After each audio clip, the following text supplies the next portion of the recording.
Hello and welcome to this series of brief video interviews run by the Multifaith Chaplaincy. My name is Sophie. I'm the Chaplaincy Assistant at the University of Bristol Multifaith Chaplaincy. Bristol is a city overflowing with diverse cultures and religious traditions, and the same is true of the university community. In this series of video interviews, I will be talking with different members of the university community to find out about their experiences of faith and life on campus and beyond. Thank you for joining. For this episode in our video series, I'm joined by Shoshana Cohen, who is in her third and final year of an English literature degree and is the secretary of the Bristol SU Multifaith Network. She is also the interfaith network for the Jewish Society, JSoc. Welcome, Shoshana. It's so great to have you here. Hi, thank you for having me. Great. So my first question is potentially a simple but might be quite complex one, is why did you choose to study English? I've just always loved it. Like from primary school, it's always been my favourite subject. I've loved reading, writing all the time. And I just think it's so fascinating how kind of words can be used, like a certain sequence of words in a certain order can evoke a certain emotion, and kind of if you were to switch one word with a different one or put them in a different order, kind of the effect would be totally different. Like I've always found that so interesting. So that's kind of the main reason why I wanted to study that in more depth. Oh, amazing. And why did you choose to study at Bristol? And as well as a kind of like add-on, what's your kind of favourite thing about living in Bristol? So choosing to study in Bristol was a bit of a complicated decision. But I think ultimately I kind of wanted to move outside of my comfort zone and kind of move to a city where I didn't really know everyone, kind of wasn't as comfortable, and just try something new. And I came on an open day and the city is beautiful, and the university course looked really interesting. And kind of despite some of the challenges of being in a place where initially I didn't really know anyone, it was really nice I like having my independence, and it was really nice to push myself and put myself in a new environment. And yeah, like I love being here. I love the city. I love just walking around. Yeah, like the harbour side, going to the suspension bridge. Just kind of walking around and finding like niche little coffee shops or parks, or really just, yeah, it's a really nice city to live in. And yeah, it always just makes me smile. Oh, yeah, I totally agree. I think Bristol is I think we're really blessed in Bristol with the fact that it's a big city, but small enough that you can walk between different places. So you mentioned the harbour side and the suspension bridge. Really, you can get between the two in like 20 minutes. And you're right, like all the kind of independent coffee shops along the way that you can stop at make it really, it just feels really authentic and like homegrown, I think. So you mentioned kind of like concern when you came to Bristol that you weren't sure that you were kind of anxious because you didn't know so many people. I feel like my experience of knowing you is that you kind of throw yourself into everything that you do. So my next question is, I said in my introduction that you are involved in the Multifaith Network and the interfaith forum that we run at the chaplaincy. Can you talk us a bit about those roles, your involvement in them, and kind of like how you got involved in them? So in my first year in December, the Bristol JSoc ran society elections, and I knew I wanted to be part of the society, of the committee in some way. So I kind of looked through the roles and kind of like looked at who else was running for different things and kind of tried to work out what I would be good at. And kind of the interfaith role was something that really caught my eye. I did a little bit of the interfaith work a little bit in school, but it's kind of something I hadn't been so involved in previously, but something I thought was so interesting and so important. So that was kind of my entrance into the world of interfaith at university. Which is how we met. Yeah. So as interfaith officer of the JSoc, and then part of the chaplaincy Multifaith Forum. So that was kind of a role where I was meeting other like faith representatives from different societies, and kind of started becoming involved in running Interfaith Week. And kind of we organised, it was more kind of from the JSoc looking out. So we kind of organised an Interfaith Friday night dinner and kind of invited people to bring their flatmates and their friends and to just come and experience it. And then kind of finding representatives of Judaism for different events, so kind of different panels or panels or Q&As that other societies were organising, kind of trying to find asking the Jewish chaplains or trying to find people to sit on those panels. And then kind of from that, I really enjoyed it. I really enjoyed all the people that I met, and I was really like learning so much. And it was a lot of fun as well. So from that, I kind of was inspired to run for the role of chair of the Multifaith Network. So Kavya's chair, but I became secretary.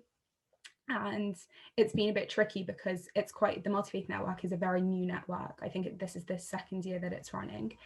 And also because of COVID, we were very, very limited as to what we could run. So this year it's kind of been more, we started off with some online socials and some online panels. So kind of being involved in those both as participants and also as speakers, which has been kind of really interesting seeing these events from kind of both sides, like the side of a participant, but also the side of kind of one of the people on the panels. So for example, in the winter, we did an event on women and faith in collaboration with the Women's Network.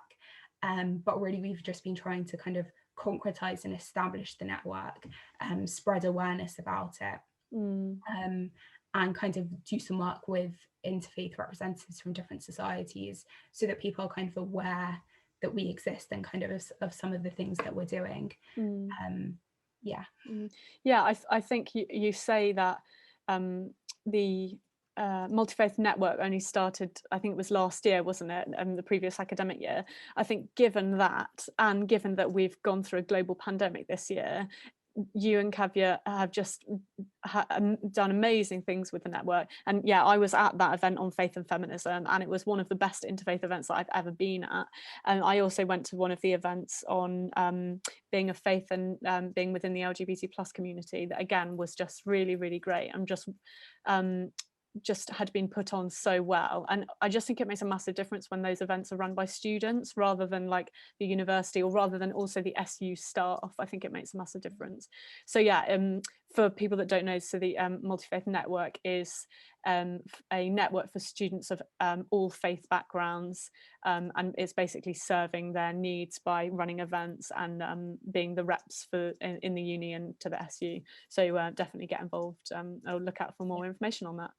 Great. So my next question is, you're obviously Jewish, you've talked about that. I'm interested to know what your experiences of being a Jewish student at Bristol University and in the city of Bristol as well. So I'm a religious Orthodox student, so I think that's an important thing to say, because I think the experience of being Jewish at university and in Bristol specifically would be different for different denominations.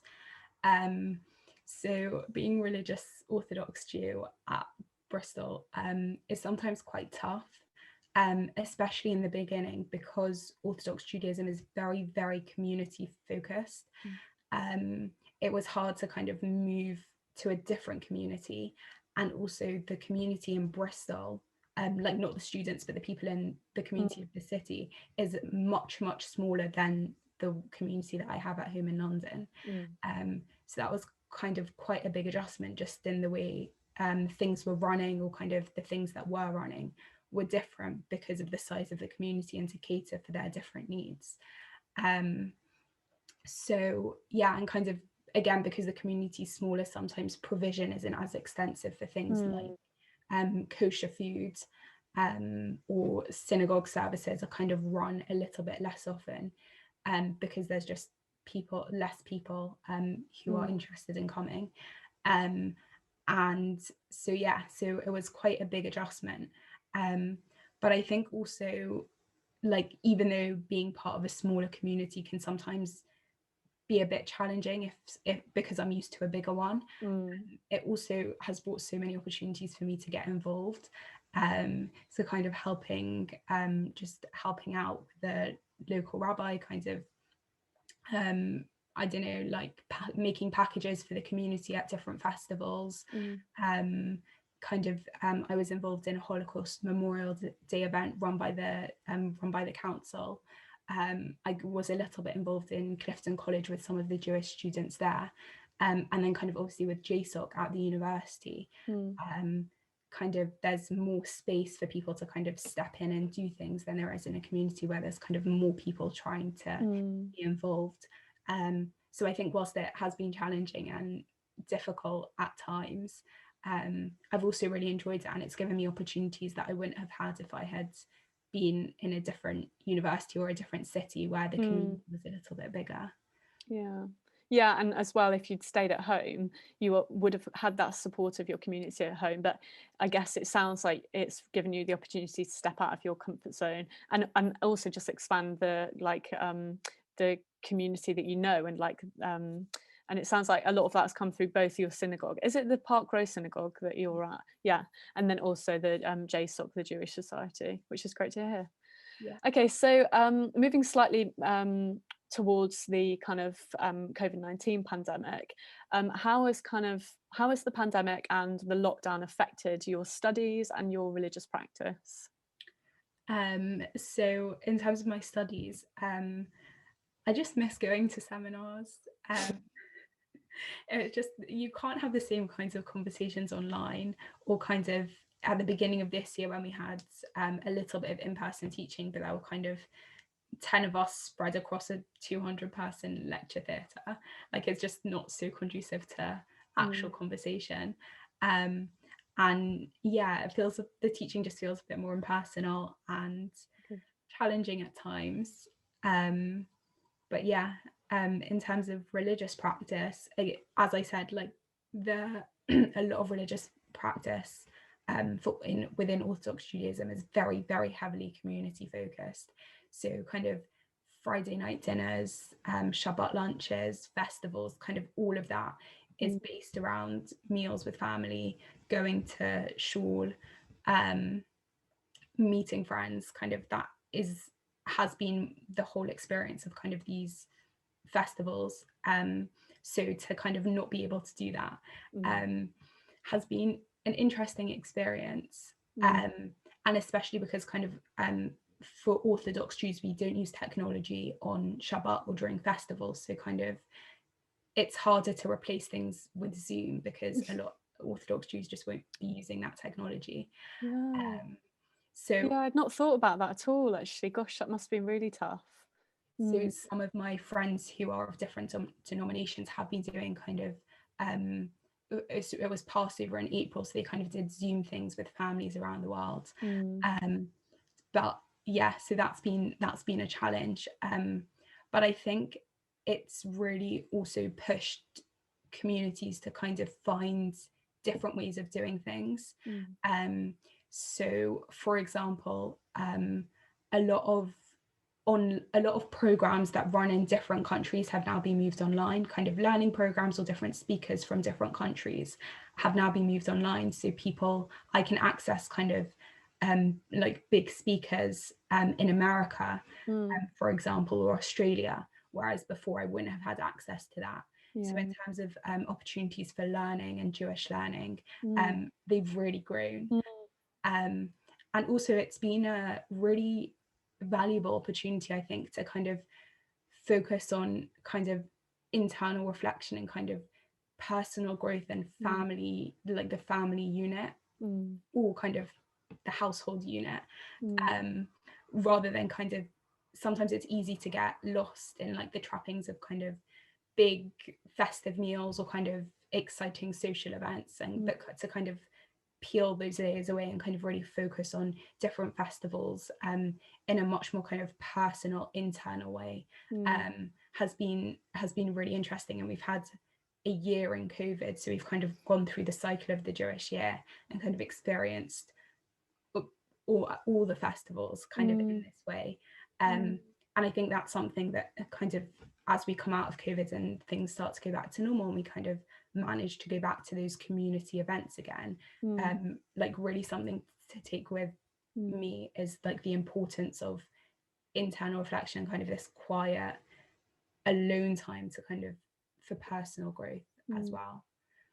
Yeah, thank you for sharing that. That sounds great, and great that you've kind of connected more to like a global Jewish community, which sounds amazing. We're nearly out of time, but just as a final question, you've kind of alluded to this a little bit about kind of like focusing more on internal reflection and personal growth. But how have you, through the lockdown, been looking after your kind of mental well-being, practicing self-care? Like, how have you kept busy in that way over the last year? So as well as kind of all this personal reflection, I've just been making sure that I keep in touch with friends. We've done Zoom calls, group Zoom calls together, found a whole bunch of online games that we never knew existed before. I've gone on lots of walks. I like walking, and just especially like over the summer, and now it's kind of the weather's getting warmer. Just walking around Bristol, even just going to Sainsbury's, getting out of the house, and also here in Bristol, just chilling with my housemates. We watched a lot of Bake Off over like previous series or just ones that are on TV? Yeah, no, previous series, this series, the comic relief series. Yeah, and just making sure I kind of have other people around to talk to, so I'm not just by myself in my room all day. Yeah. Oh, amazing. Well, thank you for sharing that. So I think that's all we've got time for. Thank you so much for joining me, Shoshana. It's been really lovely chatting to you, as always, really. And thank you to those who tuned into this video series. If you want to find out more about the chaplaincy, you can visit our website or our Facebook page, which I will link to in the description below. Please feel free to get in touch with me or any of the chaplaincy team. Our details are also on the website. See you next time. Bye.